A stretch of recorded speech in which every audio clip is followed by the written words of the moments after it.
You're listening to the Naked Bible Podcast. To support this podcast, go to nakedbiblepodcast.com and click on the support link in the upper right-hand corner. If you're new to the podcast and Dr. Heiser's approach to the Bible, click on New Start Here at nakedbiblepodcast.com. Welcome to the Naked Bible Podcast, episode 306, Exodus 28-29. I'm the layman, Trey Strickland, and he's the scholar, Dr. Michael Heiser. Hey, Mike, how you doing? Well, not much different than last time, Trey. How are you doing? Yeah, I'm hanging in there. Your story's going to be more interesting than mine. Well, it's the new year, so technically you're driving right now. Technically, I'm driving right now. So as we record this, I'm thinking about driving. Yeah, I hope you have fun. It kind of fits, I hope you didn't fall into the Grand Canyon. Yeah, well, I'm like I told you before, I've seen it once at a reasonable distance, so that's good enough for me. I'm not going anywhere near it. Well, I have a brother though, like did the how you walk down on that death-defying trail or something. So I mean, he's an idiot anyway. I grew up with him, so I can say that. No way I would do that. Do they have rapids there where you can whitewater raft and all that stuff? Well, where you can recover the bodies? Yeah, they have those. Yeah, we did that in Colorado one year. It's a family vacation, and it was the first time we've ever have done it, and it was in Fort Collins, Colorado, and it was a level 4, and I think they go up to 5. So we decided, we'll go to 4 and make it exciting, right? So it's just me, my dad, my mom, and our guide, and it's pretty rough. I'm not going to lie, but that's what made it fun. Except our guide took us over to the side of the mountain where this water was kind of flipping up, and it basically slingshot us out. And so out of the boat goes our guide, my dad, my mom is on my side of the boat, and I'm got knocked off too, but my foot's hooked in. So I'm able to pull myself back up. I'm trying to grab my dad. I got one hand on the guide trying to get him in. My mom's trying to help him back in the boat. My dad's just floating down the river now. So now we got to hustle and get him and pull everybody up. And the guide was so embarrassed, because he's never been thrown before. But I'm not going to lie, it was an adventure. I mean, I didn't know if my dad was dead. Yeah, because it was that rapids. sounds like a whole lot of fun. I just don't know why people do stuff like this. I think I was like 16, 17 at the time. And let me tell you, it was awesome. Sorry, Dad. Yeah, sounds like it. Hey, it was fun. Sounds like it. Yeah, you're not living unless you're almost dying, right? Is that right. it? That's how you know you're alive. You got to find that line and walk right up to it. Yeah, and then you slowly back away. Sure. Hey. No, I'd rather have something that we used to call common sense, but I'll go with that. So anyway, we're not doing anything. I'm sure, even though we're not driving yet, I'm sure we're not doing anything like that. So, yeah, well, that's why you have the PhD and I don't. Yeah, but that I guess that fits somehow. Who knows? There you go. Well, Mike, we're getting close to the end here on Exodus. Yeah, well, 28 and 29. I don't know if people are realizing this, but after this one, and we'll do 30 and 31 next time. And it'll be once you hit 35, chapter 35 through 40 is essentially repetition of the 5 or 6 or 8 chapters that preceded it. So we're actually closer to the end than people might realize. All right, Mike, I'm ready for Exodus if you are.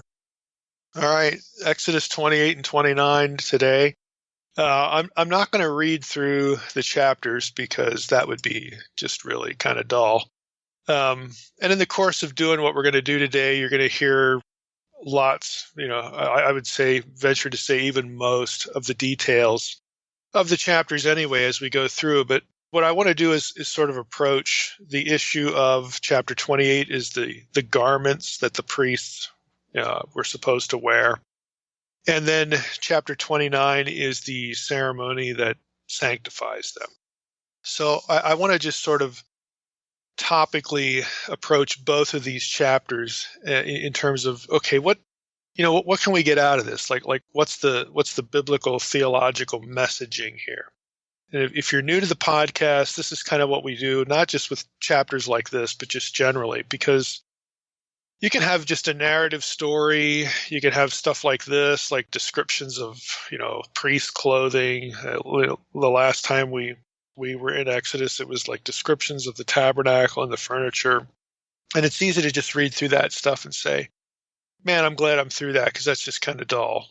But what we miss, again, because we're not, living back then, we're not part of that worldview and that environment, that culture, is we miss the theological messaging of what's actually in the content. And so for the podcast, this is what I try to focus on. I'm not going to, drill down into specific phrases, for the most part. We're just going to take a look at the stuff and kind of read it like someone, living back then would, sort of applying an ancient eye to it and what they would have, what impressions, again, theologically, religiously, would they have gotten from this description over the course of these 2 chapters. So with that in mind, I'm going to reference, at least in the first part of this episode, an article by Christoph Nihan and Julia Ryder. It's titled Aaron's Vestments in Exodus 28 and Priestly Leadership. And this is from a book called Debating Authority, Concepts of Leadership in the Pentateuch and the Former Prophets. So that's a biblical scholarship book. It's not like a John Maxwell leadership book, so don't be misled by the title. This is a scholarly work on, the ancient content of the Hebrew Bible and its wider environment. And this particular chapter in the book gets us into the high priest clothing. And in some respects, more generally, the priestly clothing, but we'll focus on the high priest here because there are a number of things about the description of what he wears that are significant, again, theologically, in terms of the religious messaging. So they jump in this way. They're going to reference Menachem Haran, who wrote a very famous book on the temple and the temple service. And so that's how they're going to come out of the gate referencing his work. But then they're going to veer pretty quickly again into some of their own research, more recent. This is a 2018 book, so it's pretty up to date in terms of scholarship. So let's just jump in. They write this. As M. Haran and others have observed the various metals, the various materials used in the fabrication of the tabernacle in the priestly account, that's Exodus 25 through 31 and Exodus 35 through 40, comprise a complex and sophisticated system of classification.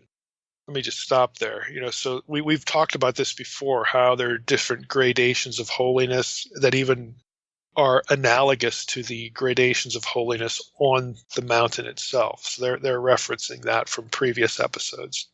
So they comprise a complex and sophisticated system of classification, which plays a central role in the definition of different grades of sanctity inside the sanctuary itself. The fabrics used, as well as the way in which they are combined with other materials, are integral to this system. The description of the clothes of the high priest in Exodus 28 clearly participates in this logic. But the way in which the fabrics used for these clothes actually index the high priest's agency within the sanctuary has not always been sufficiently recognized. So let me stop there. What they're basically saying is, look, hey, you notice that the tabernacle has these different gradations of holiness zones or whatever.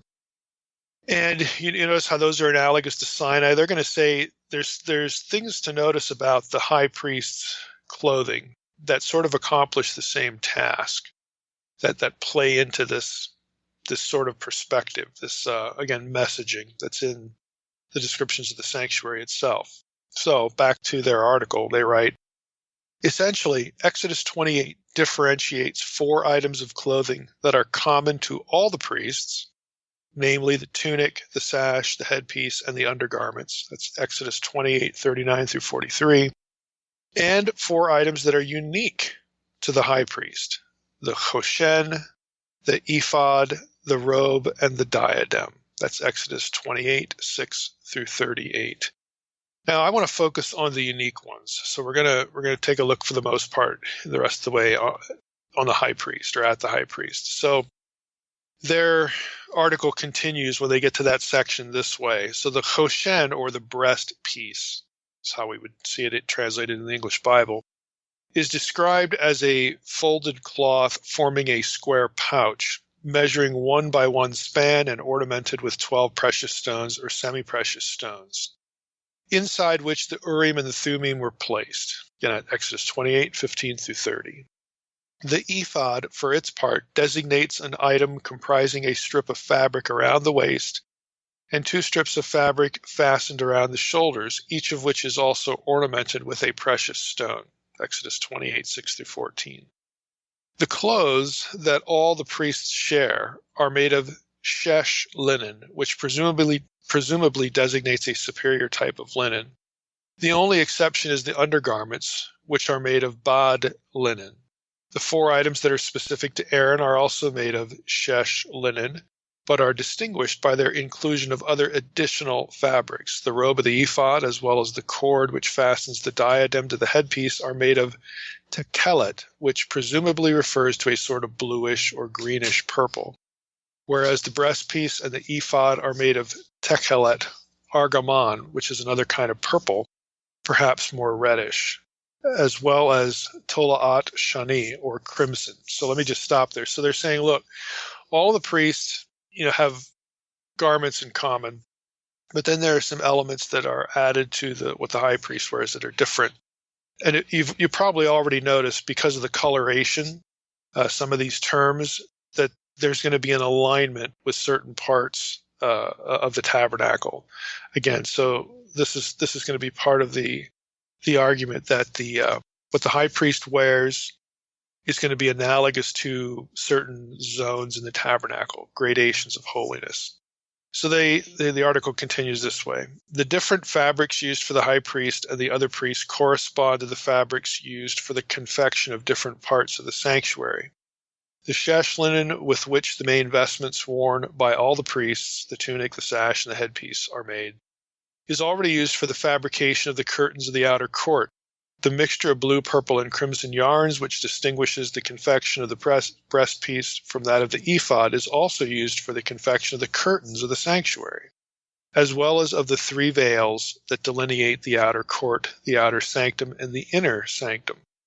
Additionally, the robe of the ephod and the cord of the headpiece are made of bluish purple alone, which is the dye used for the laces holding together curtains of the sanctuary in Exodus 26:4. The same association between Aaron's clothes and the sanctuary is furthered by the designation of the breastpiece and the ephod as ma'aseh choshev, the work of a skilled designer. So let me just stop there. Those things, there isn't a whole lot that's mentioned or described this way, but Aaron's clothes and the sanctuary are described that way. They are the work of a skilled designer. Exodus 28, 6 and 15. This is an expression, back to the article, which is otherwise used only to describe the fabrication of the curtains of the sanctuary and its innermost veil. Exodus 26, 1 and 31. Additionally, the confection of the breastpiece and the ephod includes a 5th element, namely gold, which apparently refers to golden threads woven into these vestments, as the description in Exodus 39:3 makes clear. The mention of gold has no parallel in the fabrics used for the tabernacle, but closely associates Aaron's clothes with the materials used either for the objects placed inside the sanctuary, such as the ark, the table, again, the bread of the presence, and the luminary or the lampstand, or for the elements that comprise the structure of the sanctuary itself, such as the planks, the columns, and the hooks. These observations suggest that the fabrics involved in the confection of the priestly clothes are part of a comprehensive system which indexes the differentiated roles, status, and agency of the high priest and the priests, whereas the fabrics used for the other priests associate them with the outer court. The materials involved in the confection of Aaron's clothes uniquely associate him with the sanctuary, again, the inner part. The association of the priest and the high priest with different spaces corresponds in turn to their different roles within the cult. Let me just stop there again. The word cult used in biblical studies refers to those who do rituals, just the ritual system. So let me go back to the article again. The association of the priest and high priest with different spaces corresponds in turn to their different roles within the cult. While the priest's main cultic duties comprise the offering of the community sacrifices in the outer court, Aaron assumes unique responsibilities within the sanctuary. The important point here is that the fabrics used for Aaron's vestments do not merely symbolize his privileged access to and unique agency within the sanctuary. In the priestly conception, they literally enable it. While the mixture of various fabrics for the confection of the curtains and the veils of the sanctuary marks off this space as being particularly holy and therefore inaccessible to humans, the donning of such vestments grants Aaron a permanent right of entry within that space. As such, the description of the fabrics in Exodus 28 simultaneously makes human agency possible within the sanctuary, while also restricting this agency to one central agent, the high priest, who is identified by his clothes. Now, let's just stop there for a moment. I mean, think about that. So you have the high priest is clearly distinct, okay, clearly different, again, corresponding to the most holy place. Again, and we know, again, from Leviticus 16 and some other things, we've talked about, that only he can do certain things at certain times of the year. So again, it goes beyond, like they say here, it goes beyond symbolizing privileged access and unique agency. These garments literally enable him or equip him, or, I don't know another good way of saying it. I guess enable is a good word. They enable, again, his access to these parts. And so everything else is inaccessible. And when you think about, Jesus, let's just go back to the series on Hebrews, Jesus, the role of the high priest. It's not merely, when you look at something like this, it's not merely that Jesus has this unique mediatorial role, which of course he does. But if you're thinking in this mode about the high priest, and you're a Jew reading the book of Hebrews, and you know all this talk about Jesus and the high priest, or after the order of Melchizedek, who was also a king, and we're going to get to that in a moment, because there's something about the garments that relates to royalty. Okay, if you think about it that way, then he's not only the mediator, and his sacrifice is better, and the stuff that the book of Hebrews says more transparently, but if you're in tune with this sort of worldview, what you're also picking up is that he is just sort of unique by definition. That, again, there's only one of those, and there can be only one of those. So it casts just a different light on, again, how the high priest was viewed, and consequently, when you get to the book of Hebrews, how Jesus would have been thought of in a Jewish system, again, in their worldview, how they remembered or thought about. I mean, they're dealing with the second temple, but so it's part memory, it's part, it's still around as an institution in life, but it would have meant a little bit more as far as how, again, just the utter uniqueness of it. And since there's only one in their system, and then you have this guy Jesus come along, and he sort of usurps. Okay, not in an incorrect way, but he actually is the better unique one.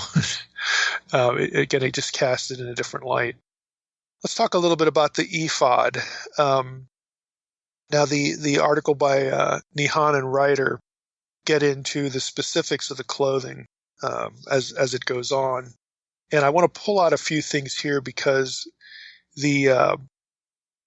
what they say here, I think is, and I shouldn't say I think, they take a lot of pains in their article to basically make the point that, hey, lots of people have missed this connection, and more recent scholarship has really done more with it. And so I want to pull this out as far as the ephod, and see how this sort of combines with kingship. We know the high priest wasn't king. Israel doesn't have a king. I'm of the view that kingship in Israel wasn't disallowed by the Torah. I think there's reasons why the Torah has rules, for kingship. I think that's assumed by God, within the system. But the one thing that's unique about the Israelite king, we'll just take a little rabbit trail here, because we all think of the passage in Samuel where God says to Samuel, when the people, want a king, they want to be a king. They want a king to be like the other nations, and that's the crucial thing. you have to ask yourself, in what way? When God tells Samuel, look, they haven't rejected you. They've rejected me from being their king. Well, in what way? Because we have these rules in the Torah about, hey, here's what a good king looks like. So you would think this has been anticipated. So why is God torqued? Well, if you actually read the passage in Samuel, there's this phrasing about they want somebody who will go out and come in, again, to be like the other nations. What that means is they want a commander-in-chief. They want a guy who would lead the army out to battle and then come back in. And the whole point of the Exodus narrative and everything that's gone up, really to the period of the Judges, through the conquest, is that, God is the one who fights for Israel. Yes, there's Joshua, but he takes his orders from God. When he doesn't, then everybody pays a price. So God is viewed as the one who fights for Israel. He's the divine warrior. And that's important, because when the people say we don't want that, we want we want only this, we want to be like the other nations in this particular way, then that's a big deal. Because if you go back to the rules, for being a good king, that language about going out and coming in and all that kind of stuff, it really is underplayed, or in some cases, some would argue that it's not even there, because God is the warrior who fights for Israel. He's the actual commander in chief. He is the Lord of hosts, is the point. And the hosts under his leadership fights for Israel. So when that's rejected, that's the sticking point in Samuel, not just having a king per se. But again, coming back from the excursus there, the rabbit trail, there are things about the high priest that dip into royal imagery. And that's not, again, to make the priest the king or the king the priest, okay? But you can already see kind of where this is going. If you've listened to the podcast for a while, you're going to know that I take the view, and none of this is unique to me, that the priesthood of Aaron was a concession, that originally there was going to be one leader who would be both king and priest and all that kind of stuff, because that was the pattern before Moses and with Moses. And then, we have this problem with Moses in Exodus 4, and, God says, okay, we'll put Aaron into the picture. So the priesthood is a concession. But even with that concession, there's going to be things about it that dip into the royal imagery. So you've got Adam, you've got Melchizedek, you had Moses, you have these single figures that combine both elements until you get to Moses and Aaron. Then it splits up. Again, you can go back and listen to the episode on Exodus 4 and some of that material just to get the idea. But even with the split up, there are still sort of indicators, and I would say this is theological messaging in the context of what has preceded it in the Hebrew Bible, that there's still royal imagery here. And that's going to become important, because later on, you're going to have the Messiah, who is the son of David, and he's not from Levi, but again, according to Psalm 110, and of course the book of Hebrews, he is also a high priest after the order of Melchizedek, who was a king priest. So basically you're going to go back to where the two are fused into one. And if you think about believers as well, another rabbit trail, we are a kingdom of priests, okay? And we also will rule with Jesus. So even us, the two are combined. Moses and Aaron are the anomaly. That's where it gets split into two things. Everywhere else, it's like a fusion. So again, just take that away for what it's worth at this point. But let's go to the ephod and see what Nihan and Ryder have to say here about this, because this is the part that really takes us into this issue. They write about the precious stones on the ephod, on the breast piece that's part of the ephod and tied together with the ephod, all that stuff. And the ephod itself had stones on it. Precious stones were not only associated with kings and high-ranking officials in the Western Asian world, but also, by the way, Western Asia would be Middle East in our parlance, or ancient Near East. They were not only associated with kings and high-ranking officials in the Western Asian world, but also, and even primarily, with deities. And this, the two, this is a very recent article, so they actually reference Carmen Imes' book in reference here, but I can't pull that out because it's backed, or I would have read you what Carmen said, but they actually reference Carmen's book in a footnote. So, she's tracking on this too. So we have this thing where precious stones are part of kingship, high-ranking officials, and deities. In particular, they write, the embroidering of stones on ceremonial clothes is reminiscent of the clothes confected for statues of deities. Although in Assyria this practice was gradually extended to the ceremonial clothes of the kings in the Neo-Assyrian period, it always remained primarily associated with the statues of deities, as A. L. Oppenheim showed in a seminal article back in 1949. The practice of embroidering precious stones on the clothes of deities is well attested in Babylonia during the Neo-Babylonian period, a context which is of particular relevance for P, especially in connection with the kusitu, a garment reserved for goddesses and worn by Ishtar in her sanctuary of Uruk and in other sanctuaries as well. Let me just stop there. Now, P, again, you're familiar with the JEDP, and we talked about this, very recently with the whole issue of the tabernacle construction. Most scholars want to see most of what's going on here as very late, JED and P. P is considered the latest, the last source. And so this is reflected in that quotation there as well. Even if you don't attach chronology to it, basically, I mean, we can make the comment that, okay, we've got Assyria, we've got Babylon. There are clear parallels. There are clear, footholds in this description of the ephod with Mesopotamia. Let's just make our language as broad as possible with Mesopotamia, and not only with their kings, but also again with the practice of deities. And again, it's kind of interesting that you get the high priest sort of dressed like a divine figure or a king. Okay, so just hold on to that thought. While it has occasionally been argued on the basis of these parallels that the description of Aaron's clothes with their ornamentations of gold and precious stones would intimate that the high priest is construed as the image of the deity, this suggestion arguably goes too far. Contrary to the divine image in Western Asian cults, the high priest is not the object of rituals and does not receive sacrifices. Nevertheless, the point remains that the bearing of precious or semi-precious stones can index superhuman agency in the Hebrew Bible. Now, I have a few comments about this here. I would say you better believe it's overstated. Let me go back and read this. While it has occasionally been argued on the basis of these parallels that the descriptions of Aaron's clothes with their ornamentations of gold and precious stones would intimate that the high priest is construed as the image of the deity. Well, in P, again, I think we're missing something. Again, if we adopt JEDP and we go back to Genesis 1, who is the image of the deity? That would be everybody.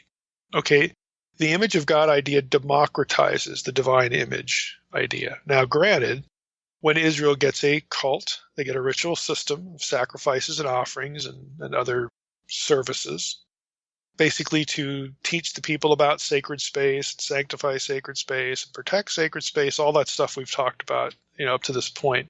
Well, then you have to have a subset of individuals that will do what's necessary to purge the sacred space from defilement, protect people from traversing onto sacred space. I mean, you have to be able to teach the concept of sacred space somehow, because you're not all going to live at the mountain. You're not all going to live at the cosmic mountain, Sinai. The tabernacle is a mobile cosmic mountain on the way to Canaan, where it will be reinstalled in a temple, which is designed to be another mountain, Mount Zion, cosmic mountain. And so then the mobile cosmic abode becomes non-mobile. It's supposed to be permanent.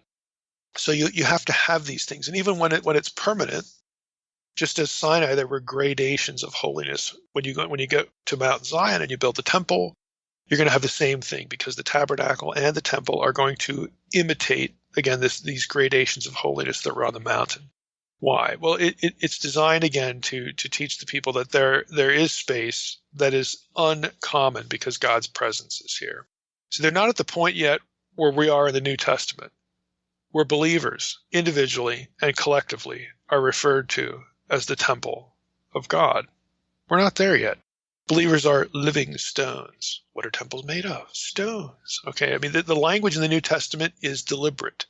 Jesus is the cornerstone. The rest of us are the stones of the temple, which is the body of Christ, which is the church, which is us.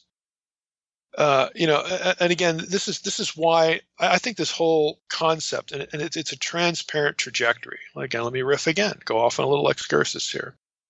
All the talk about building a new temple in Jerusalem, if you're fixated on that, and lots of theological systems are, namely like a dispensational approach, chances are all of this other stuff is new, and this other stuff is actually in the Bible. I hate to disappoint you, but it's in the Bible. Why do we need a new temple when we've already had the outcome to that? Well, what about Ezekiel 40 and 48? Go back and listen to the 2 episodes of the podcast we did on that. There are significant problems with a viewing that literally, and there's a ton of cool stuff if you don't view it literally that hook into the New Testament. And again, just the wider cosmic theological worldview of the Bible. Okay, I'm not one that's looking for a new temple in a millennium. I don't think you need a temple to have the kingdom of God on earth, have the global Eden. In fact, when we get to the global Eden, there is no temple. Revelation 21 actually says that point blank. There is no temple. I saw no temple there because we don't need one. So again, without drifting off into eschatology, that's not to say that a third temple might get built. It might. I don't think it's part of an end time scenario at all. Doesn't mean that the Jews who want this won't have it. They might get it, might set off a war by doing so. But there you go. I mean, we have lots of other temple language in here. And by the way, if you get a new temple built, that one has to be destroyed too, because in the end, there is no temple. John says that point blank in Revelation. So everybody wants to think about the temple, build a temple, do this, do that, and they don't realize that, well, that has to be destroyed too. Again, there's just a lot of other stuff going on here that, if you're thinking again wider and honestly more cosmically, rather than just sort of what your eyes can see, like in front of you. Oh, I see bricks in a building and mortar, and now I know the temple's real. Well, the cosmic temple is just as real, the whole idea. And to say that if you're not expecting a literal temple, you're not, respecting the Bible. Hey, the church is the temple. Paul says that like 5 or 6 times. And guess what? We exist. Okay, believers are literally in existence. So again, this literalism versus non-literalism false dichotomy is just that. It's false. It's phony. And it really sort of deflects attention away from some really important things. And again, here we go. Now, so we've got the high priest, again, who, is dressed in a certain way in the ancient Near East. Okay, we've got this association with, okay, he's dressed sort of like a deity, the way other cultures would dress a deity, but he's not a deity, he's a human. But yet he's the only one, the single one allowed on this sacred space. Again, the authors of the article are forgetting Genesis 1:26 here somehow, where that passage democratizes this. And so I think that their conclusion is a little off, again, a little either overstated or incomplete is probably a better way to say it. And for that reason, plus another omission they have in the article, I want to get us into a second article. Because this whole thing about democratizing being the image is important. It is a component part of something else in Exodus that, believe it or not, Nehan and Ryder don't mention, and that is the kingdom of priests idea in Exodus 19. So this idea needs in some way to be consistent with or work in tandem with what we've discovered about the way the priests are dressed, and the high priest in particular is dressed, and all this sort of stuff. How that it reflects gradations in sanctity. That's very easy to see because of the materials of the garments that they wear. But when it comes to sort of the messaging of the high priest himself, again, he's not the only image of the deity because of Genesis 1, because of the humanity being created as God's image. And he's also, we also can't say he's the only one as well, because Israel's supposed to be a kingdom of priests.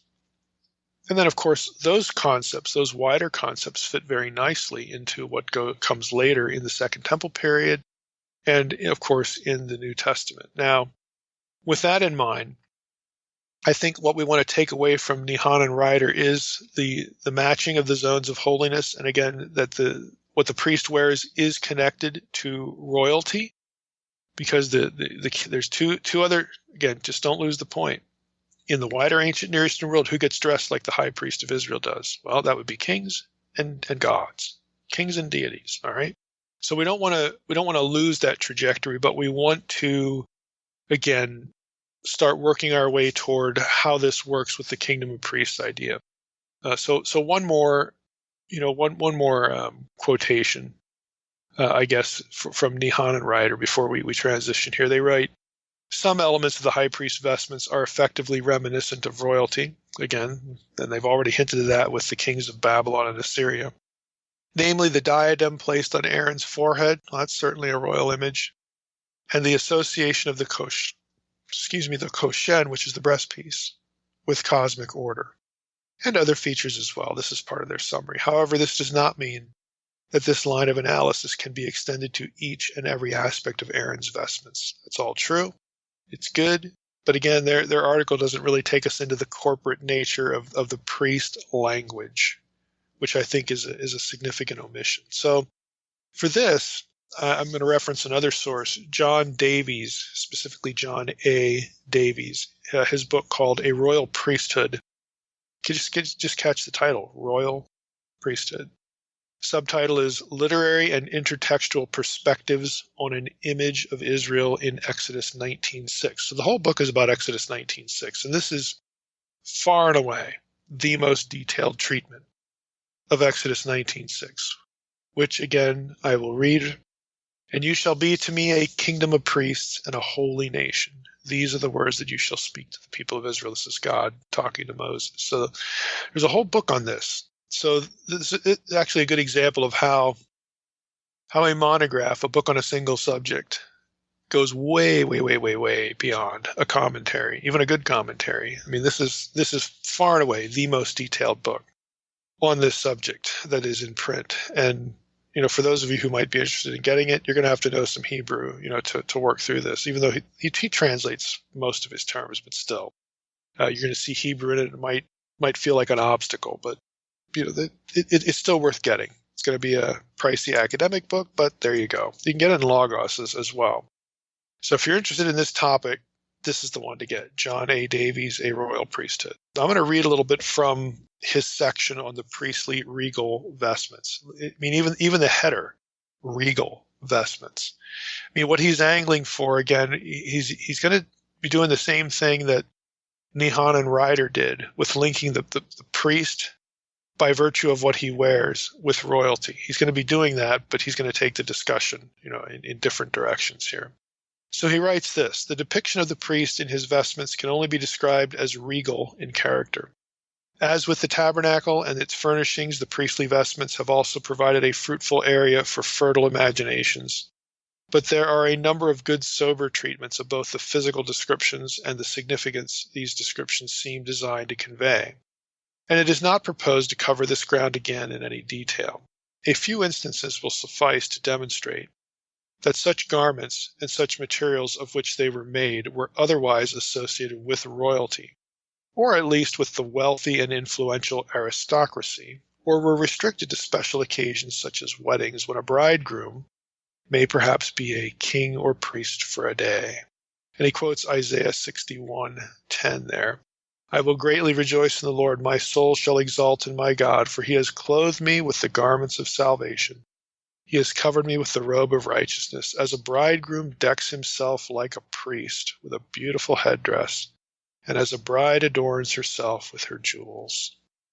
So continuing on in Davies, the breastpiece, for example, Exodus 28:15-30, appears to reflect those worn by the pharaohs and the Syrian kings who imitated the pharaohs. The turban, I'm going to skip the Hebrew terminology here, but the turban, Exodus 28:4, and also Zechariah 3:5, there's a slight difference in the Hebrew terminology there. But both of those references, Exodus 28:4, Zechariah 3:5, the turban with its attached rosette or diadem was likewise, apart from its use by the priests, restricted to kings, or the aristocracy. And he has a string of references here: 2 Samuel 1:10, 2 Kings 11:12, Isaiah 3:23, Isaiah 62:3, so on and so forth, where you get royalty or aristocracy with these same items. Philo understood this diadem as a symbol of vice regency. Okay, Philo, again, is a Second Temple Jewish writer, 1st century BC or thereabouts. He understood this diadem that the high priest wears as a symbol of vice regency, co-rule, co-regency. Okay. Kaufman observes, quote, "The priestly diadem and anointing." Catch that. The priest wears a crown, a diadem, and he's anointed. Doesn't this sound like kingship here? I mean, it's easy to miss, but when you think about it, it does. The priestly diadem and the anointing are genuine points of contact between the priesthood and the monarchy. But these symbols are not in themselves signs of authority, but of sanctity and importance. Again, that's an important qualification.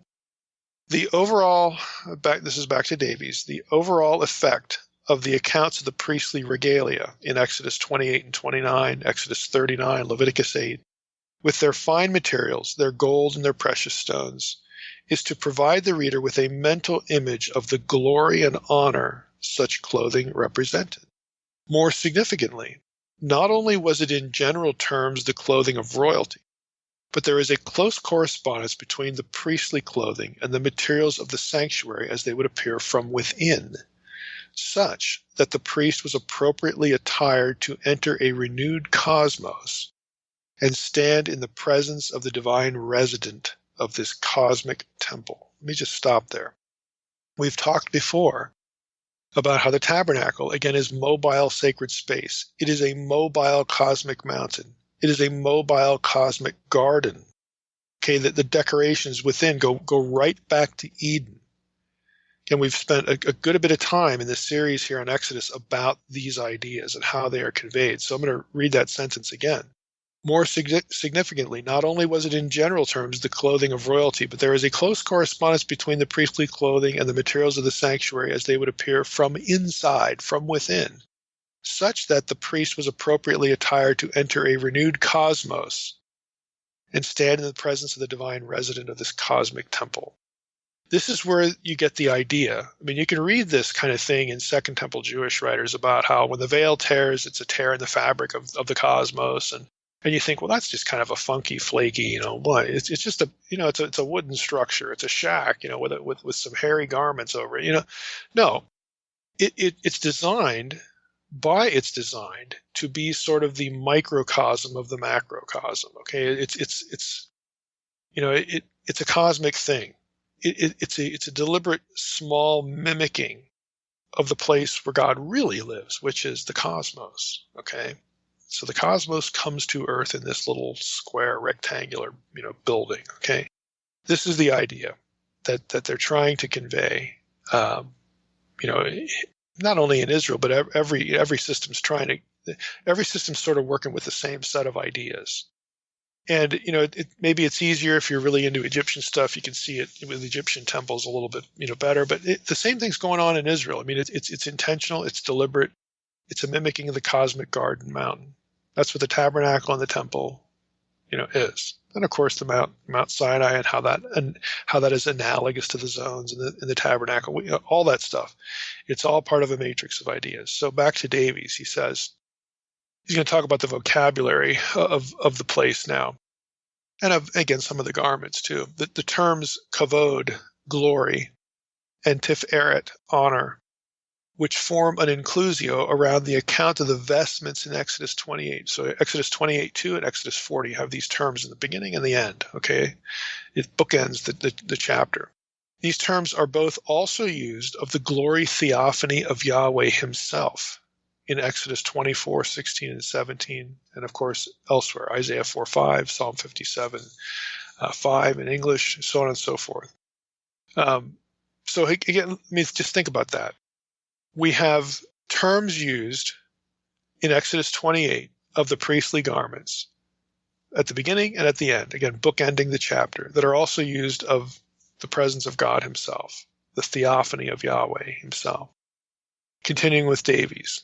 When the high priest entered the most holy place, that is the throne room of Yahweh, he was dressed differently from when he ministered daily in the holy place. For this most intimate of encounters with God, the high priest wore garments of bad linen, Leviticus 16:4, which according to, again, he's going to quote a rabbinic source, the Yoma, 3:6, were white in color. The plain linen seems to mark a degree of holiness greater even than the royal finery of the regular clothing.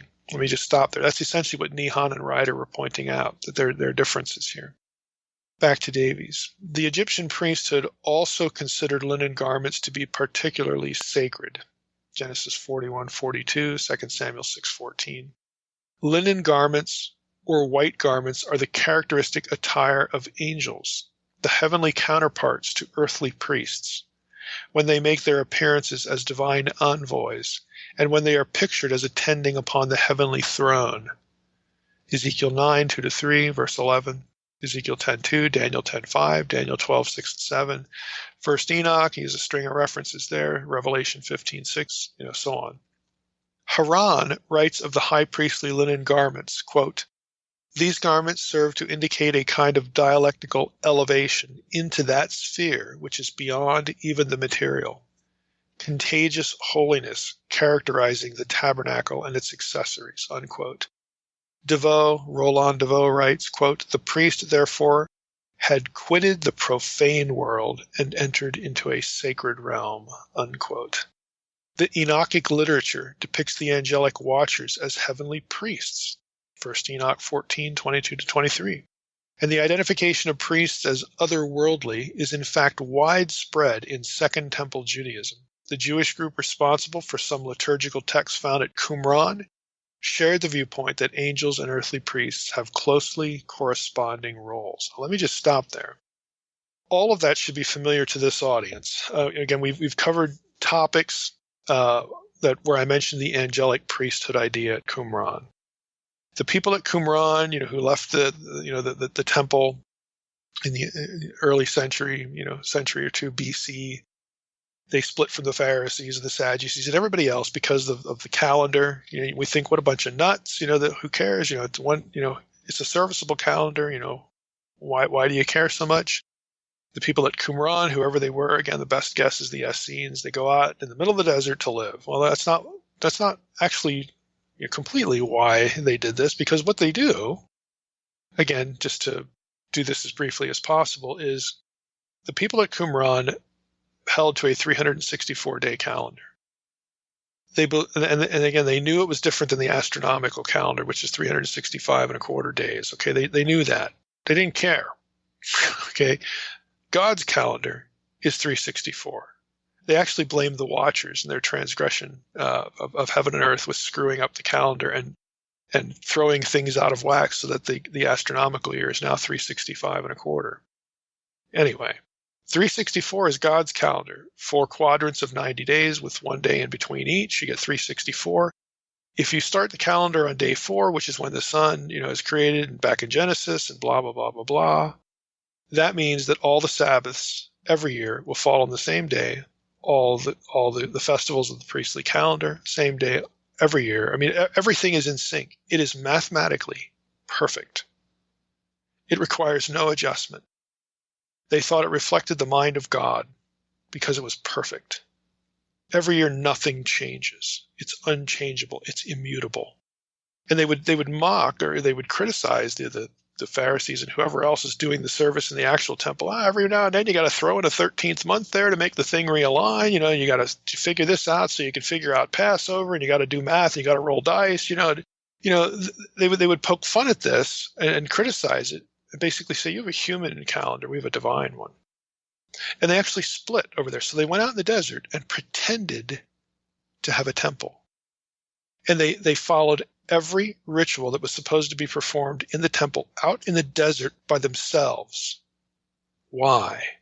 Because they believed they, as the earthly holy ones, were responsible for keeping heaven and earth connected ritually.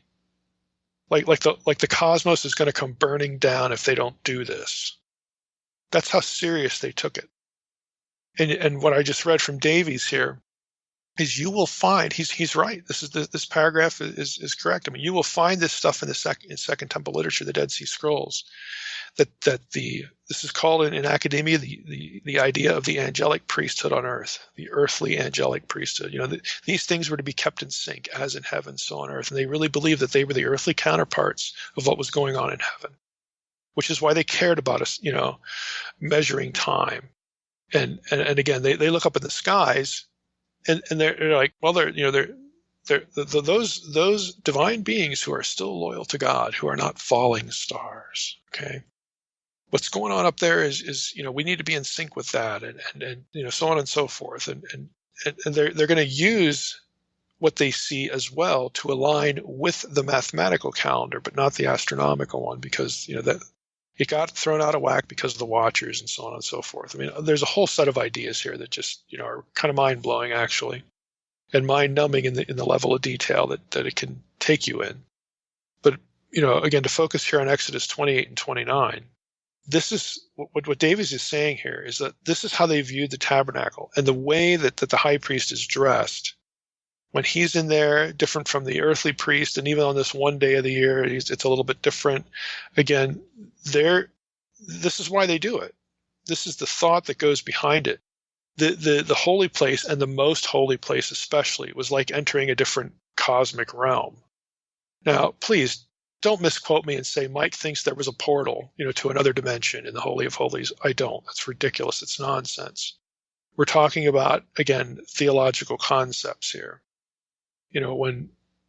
How the notion that the two are connected, but we're not talking about, hey, do I have the right jumpsuit on so I don't get burned up when we're not talking about a Stargate here. We're not talking about that.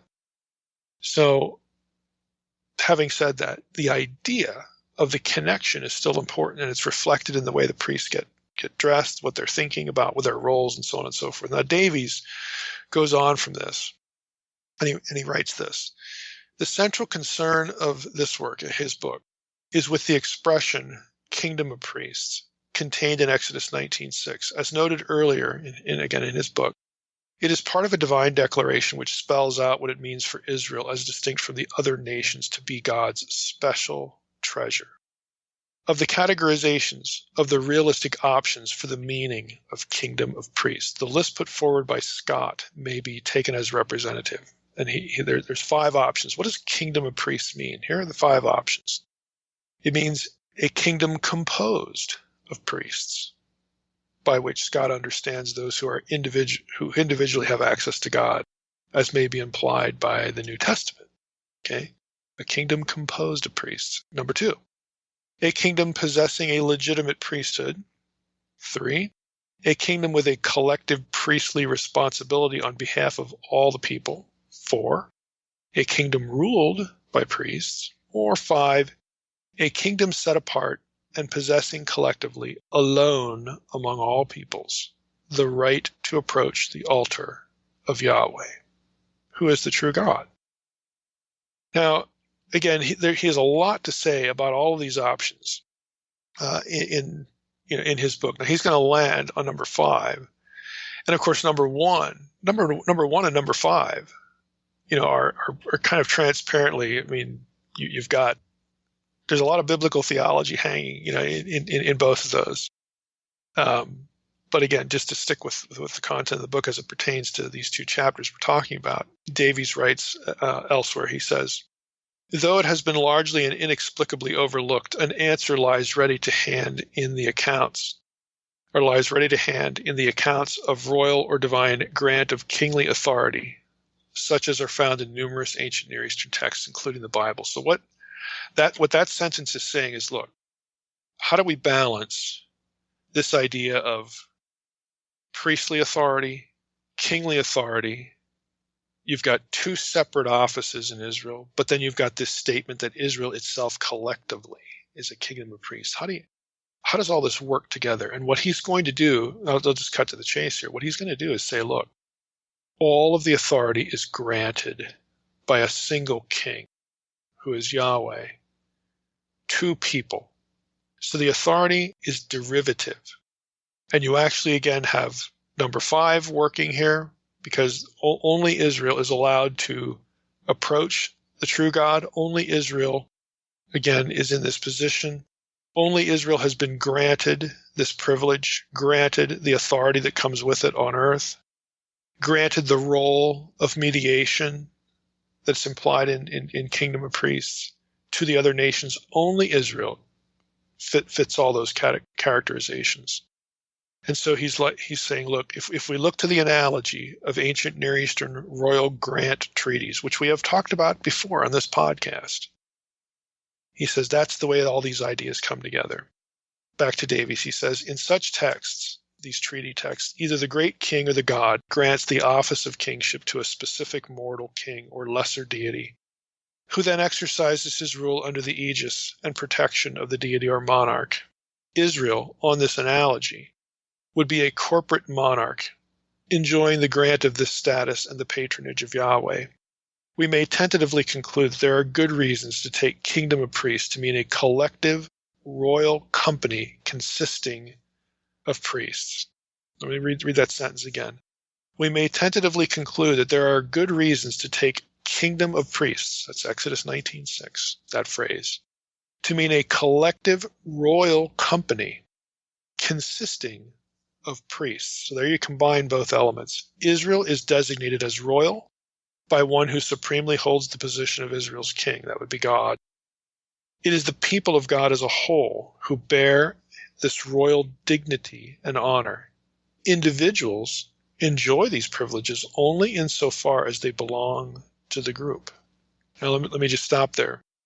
This is why, again, it's not just enough for Israel to be described as royal, the son of God collectively, or, just this filiative language. Okay, son of God. Like, this is how God refers to Israel in Exodus when Moses and Aaron are before Pharaoh. Let my son go out into the desert to worship me.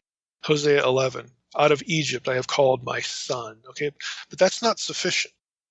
Israel also has to be not just royalty, royal sons and daughters, as it were, but they have to be priests. Why? Because initially, the image of God status was conferred to all humans. There was no Israel in the beginning. Israel arose out of the circumstances of specifically the last, but really all three supernatural human rebellions that we get in Genesis 1 through 11. Israel is the kickstarting of an Edenic vision. And so the king, God, kickstarts Israel to be his son, his child, collectively, through Abraham, supernatural assistance to do that. And therefore, it is sort of Adam and Eve. It's the original plan, the original vision in kernel form. It's like an acorn, okay? It's going to grow into something else. But for God to be faithful to his original vision, where he made all humans part of his family, this new rendition of it has to also serve as mediators to everybody else. That's why they are a royal kingdom. Yes, kingdom, the word kingdom implies royalty. But they're also priests. And so when you get Aaron, who is the chief representative, of the Israelite religious system, for sure he's a priest, because he's doing this stuff on our behalf with God. We're learning about sacred space and all that kind of stuff. But the way he's dressed also conveys royalty. Again, in this one guy, he's sort of the microcosm of the bigger idea.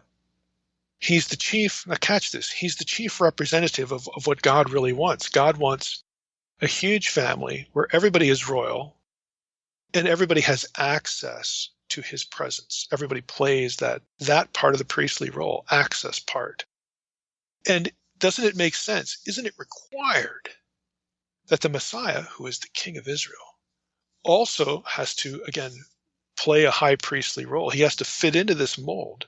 And when we get that with Jesus, lo and behold, the Gospels start to talk about Jesus' body as the temple. And after the resurrection, okay, the body of Christ is collectively the children of God. okay, the church. I mean, all of these concepts interlock. Again, these are threads of biblical theology that, again, you have to start to see them. Once you see them, you can't unsee them. You're going to be able to see how ideas connect to each other, how things interlock and intertwine. And it is not an accident. So even in the way that the high priest is dressed, it's supposed to make you think of royalty and priesthood combined, because that's going to play a role in how we view, the Messiah and how we view Jesus and what the writer of Hebrews and other New Testament writers are saying. I mean, it looks goofy sometimes what they're saying in the New Testament. The reason it looks goofy is because we don't have the rest of this in our heads. They're not just making it up at that point either when they're writing New Testament books. They're playing familiar threads. They're putting they're adding their own material again to the thread, to the tapestry. Again, if I can use that metaphor, to what has preceded. They're not innovating.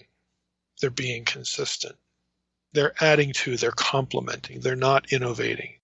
So again, the point of what Davies, was saying is, look, all of this is consistent. All of it's necessary. The priesthood is a microcosm of the macrocosm. Israel's corporate role to the nations as the priesthood mediated between Yahweh and his human family within Israel. That family, the group, mediated between God and the nations.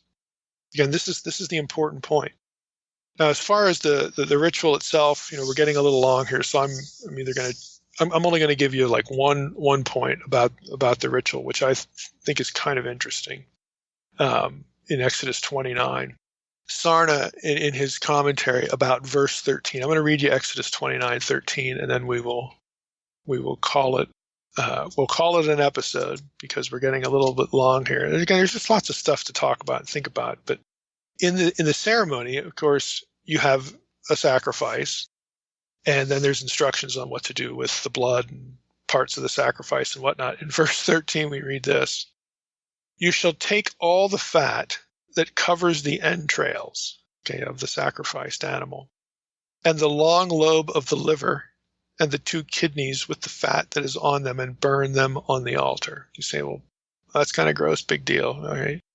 Well, what's interesting about this is what Sarna has here. And again, if some of you might be familiar with this idea, because we probably mentioned it a little bit in Leviticus, but here we go again. The Hebrew, translated essentially the lobe of the liver, the protuberance of the liver, literally means the redundance of or upon the liver. In Mishnah Talmud 4:3, the same is called the finger of the liver. And without doubt, the reference is to the lobus caudatus. The requirement to remove and burn this part is quite likely a reaction against the great importance attached to the liver, and of course this part, in ancient Near Eastern divination, a reference to which appears in Ezekiel 21:26. Numerous clay models of the liver have been recovered or uncovered in Mesopotamia, some divided into 50 sections and inscribed with omens and magical formulas for the use of diviners. Okay, that's the end of the Sarna quote. Now, I think it's really interesting. You realize what the gesture means. So here we have the priesthood being sanctified and set apart. These are the people who have access to God, intimately in Israel. The high priest, in particular, is wearing the breastplate, the Urim and the Thummim. And again, for information about the Urim and the Thummim, we're not going to have a separate episode on that. You go to episode 72. That's when we talked about Urim and the Thummim in Leviticus 8 and 9. But here you have this guy. He's got the ephod. He's got the Urim and the Thummim. He's got the means of access and divination to the true God. And so what does God tell the people to do with the sacrifice, the blood of which is used to sanctify the high priest? He says, that liver thing that everybody else uses to get information from their gods, or they think they do in divination, burn it. Just burn it. Again, it's a real slap in the face of the typical method, a really ubiquitous method of divination in the ancient world. Liver reading, reading entrails and stuff like that. You just burn it. Burn that stuff on the altar. In other words, not only doesn't do any good, but I want this gesture to be a reminder that this isn't how we give you information. I don't want you to do anything that solicits some other deity. You don't need it. Just burn it. You want to know what I think? I'll tell you. It's either going to be, through the leadership, the quote kingly figure, Moses here, or the priest. Again, God gives information through both modes. Again, these two things are supposed to be one, and they're going to be reunited anyway. But I just thought it was kind of interesting, again, to point out God says, yeah, that liver thing, burn it. It's just make it toast, because that's essentially what it is. Again, there's a lot of things we could talk about here, and it would just kind of go on and on and on. But I think, covering it this way, Exodus 28 and 29, the way that the priests are dressed, again, this is the takeaway here is theological messaging. I mean, it's significant because we have seen these things before, especially in the series on Hebrews when we talked about Melchizedek. I mean, we went 4 or 5 episodes on Melchizedek, and earlier about the priesthood of Aaron being a concession, and the pattern, or really these two things being fused into one. Even the priest, even the way he's dressed, is consistent with the way ultimately things are going to be. It's the way they were. It's the way things are going to be, both royalty and priesthood, and it even is reflected in the corporate people of God. They are both royal, and they, again, are a kingdom of priests. And it matters. I mean, it's a theological component related back to the Deuteronomy 32 worldview, that when you can sort of look at the big picture, the stuff just makes sense. There's a system here. There's a worldview system. I keep using the phrase matrix of ideas, and it's even operative within, again, something as transparently, I guess, boring as what in the world these guys wear. So again, hopefully this is a good way of getting the communicative point across. And again, Mike, to get more information about what the priest wore, I think it was in Naked Bible episode 72, 75, somewhere in there, first part of Leviticus. Yeah, it was 72, Leviticus 8 and 9. You can go back and listen, or you could get the transcript too. We went on a rabbit trail on what the Urim and the Thummim were, so we don't really need to do that here since it already exists. Yeah, it's nice now to cover so much material. You can just reference it back and say, go listen to that. Yeah. It saves us an episode. Well, that's good. All right, Mike. Well, we appreciate it. Next week, we're getting into 30 and 31, correct? Correct. All right. We look forward to it. Another spine-tingling episode we're about the altar of incense and blood and all that stuff. Yeah, well, we're starting to wind down Exodus, and a lot of stuff is going to be redundant here coming up. So the end is in sight. Yeah. So, but we're almost there, Mike. Yep. Almost we'll make it. Across the finish line. All right. Sounds good. Well, with that, Mike, I just want to thank everybody for listening to the Naked Bible Podcast. God bless. Thanks for listening to the Naked Bible Podcast. To support this podcast, visit www.nakedbibleblog.com. To learn more about Dr. Heiser's other websites and blogs, go to www.drmsh.com.